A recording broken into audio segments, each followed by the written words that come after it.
Agora, o que não tem amizade é o tráfico de pessoas, né? Você usar da boa índole, da inocência para fazer uma maldade, né? E isso, as pessoas falam assim, não existe isso. Existe num problema seríssimo que é na fronteira, né? Exatamente, olha só, a gente vai conversar hoje sobre esse tema aí espinhoso e também misterioso que acaba sendo o tráfico de pessoas, porque acaba que a gente não tem muitos dados, muitos números sobre isso, mas a gente vai conversar com especialistas aí sobre essa questão. Esse crime que é considerado uma forma moderna de escravatura, a gente vai ter hoje os representantes aqui do Instituto de Desenvolvimento Econômico e Social de Fronteiras, o IDESF, e da Caritas. Conforme a ONU, a Organização das Nações Unidas, o tráfico de pessoas atinge cerca de 3 milhões de seres humanos. 60% das vítimas são mulheres e 1/3 crianças. O tráfico de pessoas não é apenas rapto ou negociação de seres humanos para fins de tráfico de órgãos. Essas são condições extremas deste crime. O tráfico de pessoas recebe classificação bem mais ampla, além de ser considerada uma forma moderna de escravatura, como já havíamos comentado antes. E dentro da campanha global Coração Azul, com um olhar particular para a realidade das 3 fronteiras, organizações da sociedade e do poder público realizam em Foz uma série de atividades alusivas ao 30 de julho, que é o Dia Mundial de Enfrentamento ao Tráfico de Pessoas.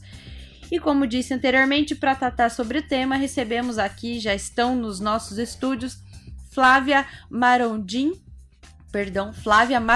gerente de projetos do IDESF, que é o Instituto de Desenvolvimento Econômico e Social de Fronteiras, e José Carlos Souza da Silva, que é secretário executivo da Caritas e coordenador da Câmara Técnica de Enfrentamento ao Tráfico de Pessoas. Sejam bem-vindos ao Marco Zero. Bom dia, Flávia. Bom dia, José Carlos. Bom dia, obrigada pelo convite. A gente agradece a disposição de vocês aí por privilegiarem o nosso programa. A gente sabe que vocês acabaram de sair do campo, acabaram de chegar aqui e infelizmente ainda existe esse tipo de prática no mundo, né? E é bastante recorrente. A gente quer saber, Flávia, qual que é a dimensão desse problema do tráfico de pessoas aqui nas 3 fronteiras, Brasil, Paraguai e Argentina? Muito bem. Esse crime, ele passa a ser crime muito recentemente, especialmente no Brasil. A gente tem no ano 2000 o protocolo de Palermo e em 2016 a gente tem legislação no Brasil abrangendo mais modalidades do crime. Na fronteira não temos números oficiais sobre o tráfico de pessoas, mas sabemos que é um corredor, temos informação, mas é um crime invisível, é um crime difícil de tipificar. Entende? E o que torna, no seu entendimento, trabalhando na área, o que torna esse crime difícil, invisível? Por que não há uma busca por essas informações? O que acontece que tem essa característica, esse acortinamento desse problema? Bom, na minha opinião, primeiro porque até muito recentemente só se combatia o tráfico de pessoas para exploração sexual. No nosso Código Penal só previa essa modalidade. Certo. Então, por ser recente, existe uma falta de informação, digamos, e um trabalho como esse, a gente busca informar a respeito do crime. Mas normalmente ele é um crime que a gente fala pano de fundo, porque você tem uma lesão corporal, a vítima chega machucada ou estava em cárcere privado e aquilo é que aparece como crime. E, no entanto, o pano de fundo do crime era tráfico, mas não chega até lá. Muitas vezes por medo da vítima, elas têm muito medo de falar, e falta de denúncia a gente chama... às vezes até a própria vítima não entende o que está acontecendo com ela. Não entende, exatamente. Ela acredita que ela é convencida de que vai ter melhores oportunidades, né? Que vai ter um bom trabalho, que vai ter que o retorno financeiro vai ser ótimo. E por ela estar numa situação vulnerável, ela aceita. E quando ela chega, e às vezes, por exemplo, em casos de exploração sexual, ela sabe que ela está indo para um lugar onde vai acontecer, né, a prostituição. O que ela não sabe é que ela vai ser escrava, que ela não vai ter liberdade e tudo mais. Então ela consente, Por isso, o crime é irrelevante o consentimento da vítima. E o discurso de quem tá promovendo, né, com muitas aspas, para quem tá colocando a pessoa nessa vítima, nessa grande cilada, como que é geralmente o discurso? Eles são sedutores, muito sedutores, né? Eles são muito simpáticos, muito educados, eles agradam a família ao redor. Claro que depende da modalidade, são várias modalidades, né? Normalmente é assim, eles são persuasivos, encantadores, são gentis. Promete uma entrada fácil em outro país. Exatamente, prometem uma vida melhor para ela, para toda a família, porque a gente está falando em 60% de mulheres, é por isso que eu sempre... Estou me referindo mais à exploração sexual, que é o que mais acontece. Mas, por exemplo, em Foz, a gente tem mais a exploração laboral, é muito comum. E as pessoas nem sabem. Por exemplo, essas trabalhadoras paraguaias que vêm para trabalhos domésticos em Foz do Iguaçu, por R$400, por R$500. Para a situação delas no Paraguai, é muito bom o dinheiro. Elas vão salvar, tirar a família da fome. Mas quem está empregando, está explorando. E isso é uma forma de tráfico de pessoas. Porque tá sabendo que... Tá se aproveitando da situação vulnerável da pessoa para explorá-la.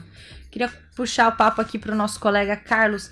Carlos, a gente acaba que tem muita carência no assunto, a gente quer já perguntar dos salafrários aí que ficam enganando as pessoas, mas vamos esclarecer para o nosso público. Qual que é a definição de tráfico de seres humanos, então? A gente já fez essa introdução, tá? Sabe que está relacionado à exploração sexual e tudo mais, mas o que enquadra nesse crime? A gente pode dizer que o tráfico de pessoas, ela existe desde que existe o ser humano. Hoje nós estamos tratando desse assunto, acho que demoramos muito para começar a falar sobre ele, mas desde que o ser humano é ser humano, ele é explorado, ele é traficado, ele é enganado, e foi através da campanha da Fraternidade de 2014, que acho que pouca gente sabe, escuta falar campanha da Fraternidade e acha que é só para arrecadar um dinheiro no domingo de Ramos. Isso. E na realidade não, é tocar numa ferida que alerta, está na sociedade, que está. E dentro desse estudo que nós fizemos naquela época, nós vimos que não podíamos parar, que era uma coisa muito séria. E a gente trabalha hoje, nós estamos, embora estejamos bem integrados com as forças policiais, com todo o governo, hoje nós temos representante do Núcleo de Enfrentamento ao Tráfico de Curitiba, que é o estadual. Nós vamos ter no seminário aí representante nacional, tivemos desde 2015 representante do Ministério da Justiça, mas a gente ainda acha que a melhor maneira de combater é a conscientização. Carlos, com certeza, conscientização, por isso que a gente está hoje aqui, mas vamos trazer para o nosso público o que é a definição do tráfico de pessoas, o que enquadra no tráfico de pessoas. É só você, como por exemplo, o trabalho com uma remuneração absurda de pequena, você levar a pessoa para o exterior em condições precárias, o que entra no tráfico de pessoas? Então, o tráfico de pessoas é toda vez que você ou leva alguém sobre ameaça, alguém sobre enganado com promessas falsas, prometendo alguma coisa que você sabe que não vai cumprir e que você vai tirar proveito desse transporte e dessa passagem, dessa pessoa que você está ludibriando. Por exemplo, a venda de órgãos, ela entra também no tráfico de pessoas? Sim, com certeza. Por mais que a pessoa fale, não, ok, eu quero vender meu rim aqui, mas ela entra também, porque é uma abordagem... Sim, para extração de órgãos, para adoção ilegal, exploração sexual, exploração laboral, acho que são essas. Já é bastante. Já é abrangente. Já é pesado bastante, né? Nesse caso, é bastante importante a gente enfatizar que muitas vezes é o que você falou, não, eu quero vender o rim. Mas ele está aproveitando de uma vulnerabilidade dessa pessoa. Isso. Essa pessoa Isso está vulnerável e ele usou esse termo, essa posição para poder tirar lucro em cima daquela pessoa que ele está ludibriando. E o pessoal pensa muito assim que é uma quadrilha organizada, que há um estudo no mundo, mas às vezes são pessoas do dia a dia que você acha que está ali para te ajudar e não é. Né? E essas pessoas, como elas podem identificar? Tem um trabalho com relação às pessoas que estão nessa situação? Tem um órgão que elas podem recorrer, um telefone, para tirar uma dúvida, por exemplo? Sim, a gente tem os canais de denúncia, né? A 181, Disque 181, 180, 190, pode ser. Tem um canal da Polícia Federal, que é o e-mail, denuncia.foz@dpf.gov.br. O próprio telefone da Polícia Federal, né? 3576-5511. Esses são basicamente os canais. A gente tem em Foz uma rede de acolhimento às vítimas, né? Com assistentes sociais, com conselho tutelar, com apoio, com o CRAS, com o CRAM, CREAS, que fazem parte da rede de acolhimento. Ótimo. Não podemos esquecer também que hoje funciona a Casa do Migrante. A Casa do Migrante é um filtro para a gente nisso aí e é o apoio do acolhimento também, né? Carlos, o senhor havia dito anteriormente sobre a Câmara Técnica. Vamos explicar essa Câmara Técnica. Ela organiza uma série de ações até o final desse mês e quais são as atividades? Conta para nós, fala sobre como é o trabalho dessa Câmara. A Câmara Técnica ela foi instituída no ano de 2018 junto ao GG-IFRON. Porém, com o comando do GG-IFRON em Marechal Cândido Rondon, ficou muito difícil da gente fazer esse trabalho junto com eles.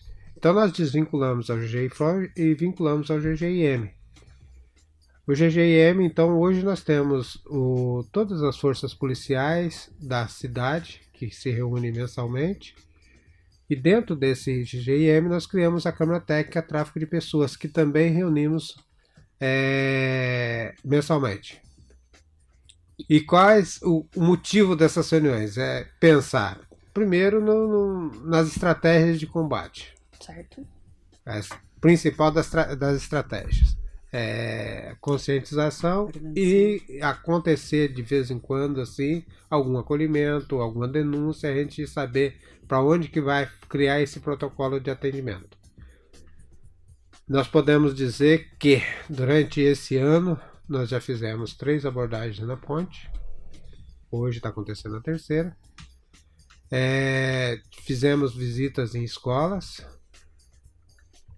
estamos agora na Semana do Coração Azul, já estamos para o 6º ano, que vamos fazer várias abordagens em vários pontos da cidade, nas cataratas, no aeroporto, rodoviária, Itaipu, centro da cidade. O Coração Azul é uma campanha de conscientização, né? É uma campanha de combate ao tráfico de pessoas. Nós temos aqui uma pergunta do nosso ouvinte, o Hamilton Farias, que pergunta assim: onde encontrar dados sobre o tráfico humano e de órgãos nas fronteiras com o Brasil e dados e estatísticas específicas de Foz do Iguaçu? É uma excelente pergunta. Não temos oficialmente dados da fronteira. Estamos carentes, sentimos-nos muito carentes em relação a isso e a princípio é inviável, a gente não conseguiu ainda uma resposta. Por que não temos e o que temos que fazer? Então continuamos trabalhando na prevenção, que é o jeito menos danoso de todos, né? Flávia, agora eu gostaria que você trouxesse para o nosso público sobre o 6º Seminário Internacional da Tríplice Fronteira, que o Carlos começou a falar também no começo do programa. Eu acabei cortando ele para a gente abordar as questões da definição, mas eu fiquei interessada e o nosso público com certeza também ficou. Vamos falar sobre o seminário, quem pode participar, inscrições e tudo mais. Muito bem. Bom, é a 6ª edição desse seminário. É o Seminário Internacional da Tríplice Fronteira, Tráfico de Pessoas. O seminário vai acontecer no Recanto Parque Hotel, na quarta-feira, no dia 24, a partir das 18h30, né, que vai ser o credenciamento. As inscrições são pelo site do IDESF, www.idesf.org.br. São gratuitas as inscrições. E as atividades das palestras começarão a partir das 19 até 22h30. Nós teremos nessa edição atores do Paraguai e da Argentina, que esse vai ser o grande diferencial para a gente trazer o panorama da tríplice fronteira, né? A gente vai ter o senhor Rubem Mor, da Argentina, e a delegada Karina Sanches, do Paraguai, que vem de Assunção, para esse evento. E também o representante do Ministério da Justiça, o senhor André Furquim, e a doutora Verônica, que vem, tem que lembrar, a doutora Verônica, que vem de Santos também, fazer parte das palestras. Quem mais participa? Todas as equipes de polícia, vai ter representantes lá, vai ser um seminário mesmo para fazer essa integração entre as forças, promover um diálogo só sobre o tráfico?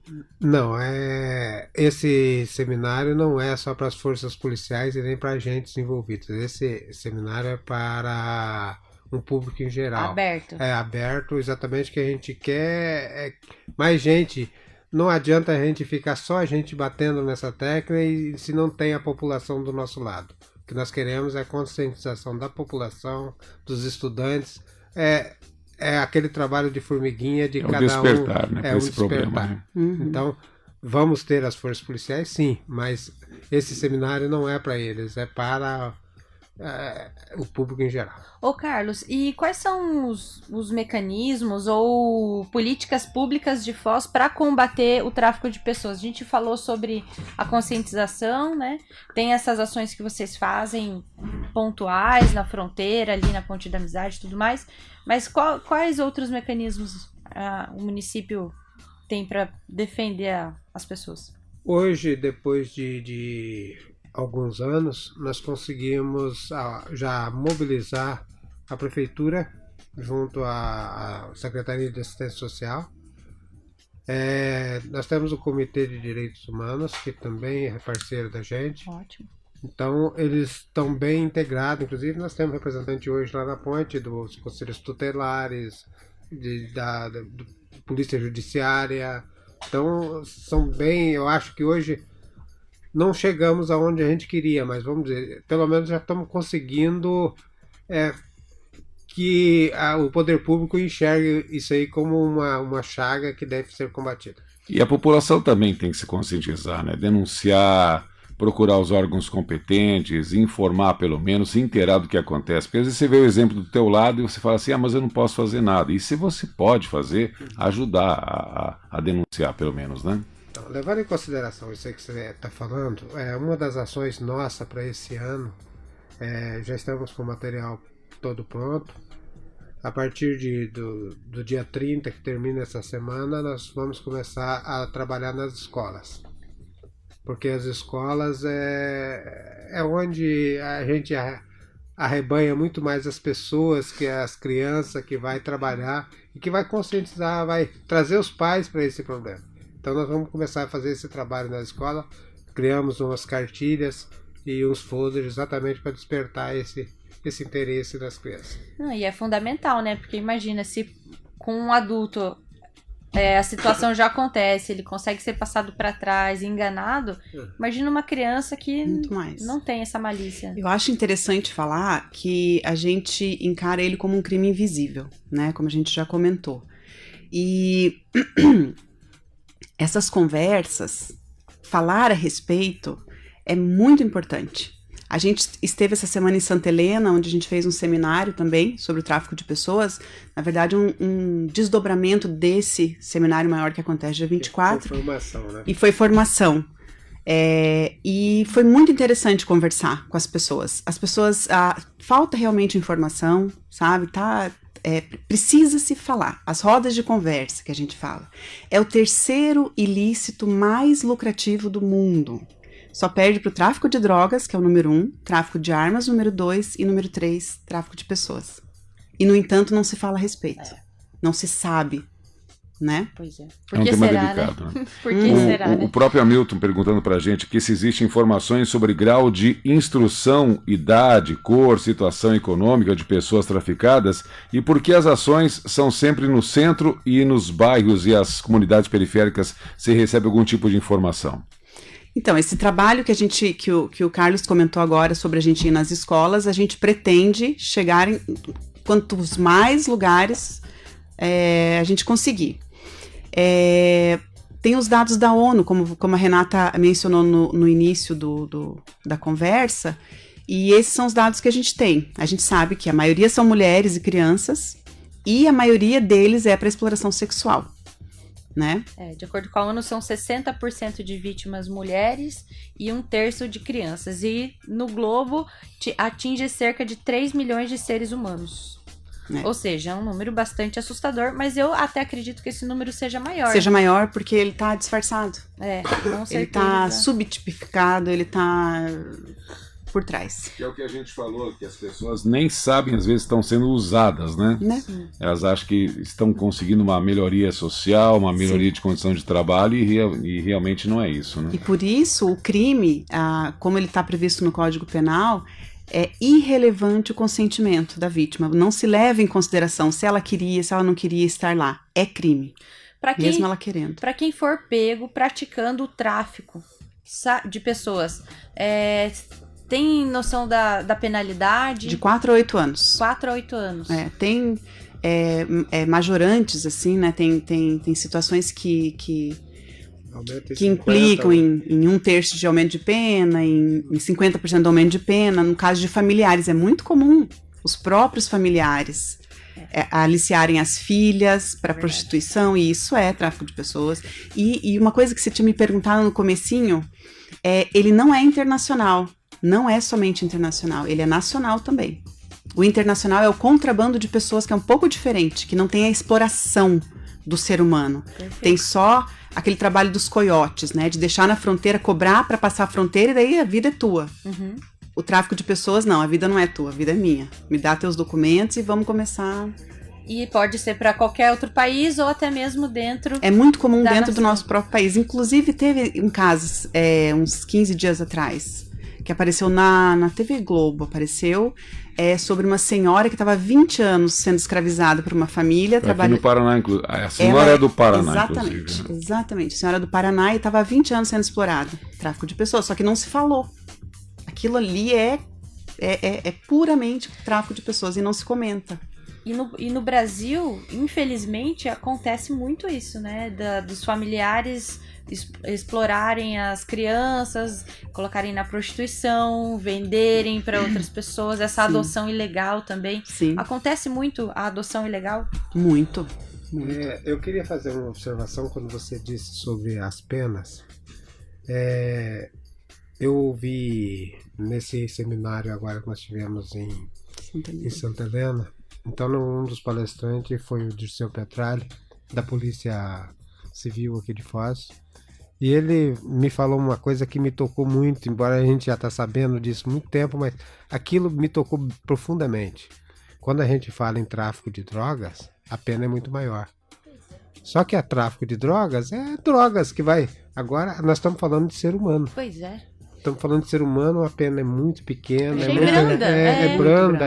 Então, isso que a gente tem que pensar e começar a pensar, não é tráfico de pessoas, não é nada. A pessoa consentiu, a pessoa está ciente. Exatamente. Então, nós precisamos. E as marcas que ficam. As marcas que ficam são para sempre. eternas.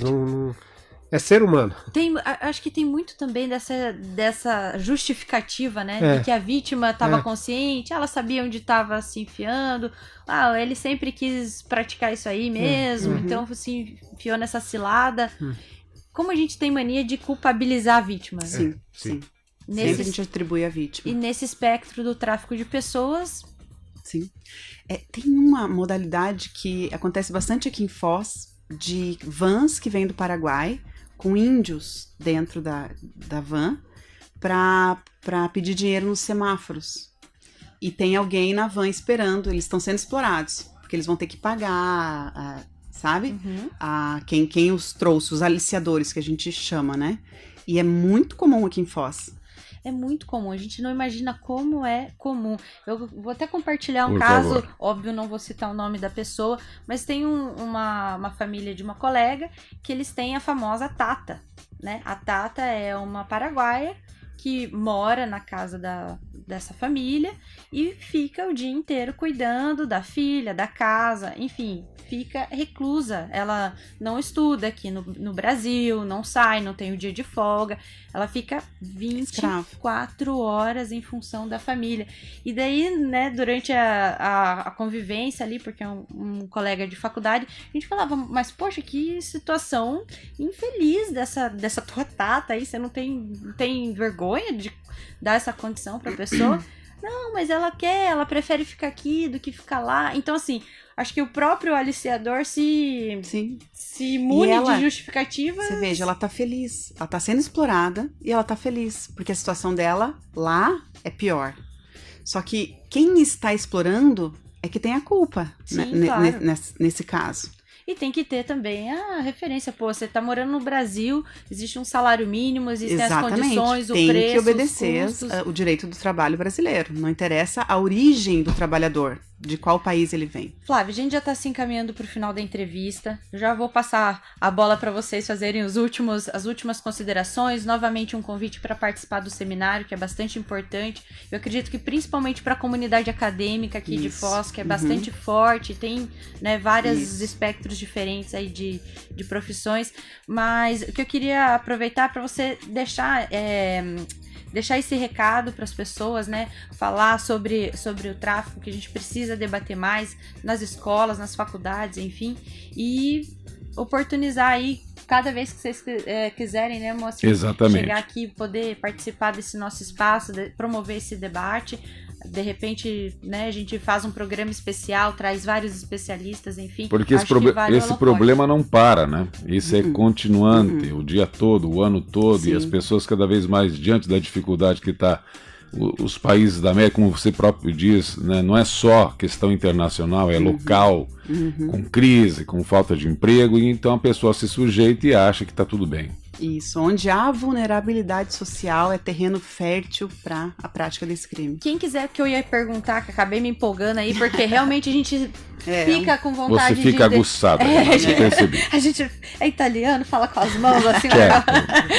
Mas eu queria saber o seguinte, Flávia, quem quiser trabalhar com vocês, quem quiser contribuir para a causa, às vezes a pessoa tá lá, tá ouvindo, tá indignado, tá revoltado, fala, quero fazer parte desse grupo. Carlos, conta para nós, como é que faz? A Câmara Técnica, ela se reúne toda terceira quarta-feira no auditório da Guarda Municipal. É onde fica a sede do GGM. Então, às 2h da tarde. É só aparecer lá e falar, eu quero fazer parte dessa equipe. Precisamos de ajuda. Precisamos de gente que esteja, que queira se envolver, que queira ajudar, a multiplicar. Nós queremos que venha participar junto com a gente. Eu acho que foi uma sementinha que nós plantamos em 2014 e que essa sementinha está gerando frutos e nós queremos criar realmente um pomar bem fértil. Tá certo. Exatamente. Então, tá e claro, qualquer situação que você considere abusiva, chamar os órgãos competentes, Polícia Militar, Polícia Civil, 180, Guarda Municipal, 180, né? 100. Não é nenhum tipo de crime você denunciar. Muito pelo contrário, né, Flávia? Exatamente. É importante ficar bem claro que será sigiloso. Tudo que for falado, toda denúncia será em caráter de sigilo, porque as pessoas têm muito medo. Dependendo da situação, elas são ameaçadas, a família é ameaçada, então elas mesmas, né, não querem denunciar. Sempre será mantido em sigilo toda a informação. E eu acho que vale reforçar que, principalmente com relação a crianças, né? Porque às vezes a criança não tem principalmente, né? às vezes não tem esse poder ou medo ou consciência, enfim, de você ver que tem uma família explorando os filhos ou alguma condição esquisita ali com relação às crianças. Vale a pena denunciar porque vocês vão chegar, vão investigar, vai ver tudo, enfim. Sim. Flávia, obrigado pela sua participação. Por favor, fala mais uma vez do seminário e a gente agradece aí. Carlos também, muito obrigada. Eu, antes da Flávia fazer os agradecimentos finais, eu queria agradecer a todo o pessoal que hoje está na ponte. A Polícia Federal, a Polícia Judiciária, Polícia Rodoviária Federal, que se disponibilizaram, estão lá fazendo um belo trabalho. Tem o pessoal do Jocum, que eu acho que vocês devem conhecer. Então, eu queria agradecer a todos que nos ajudaram e que empenharam junto com a gente. Parabéns pelo trabalho mais uma vez, então, sucesso, e que realmente as pessoas se conscientizem cada vez mais. Marco Zero, onde tudo começa.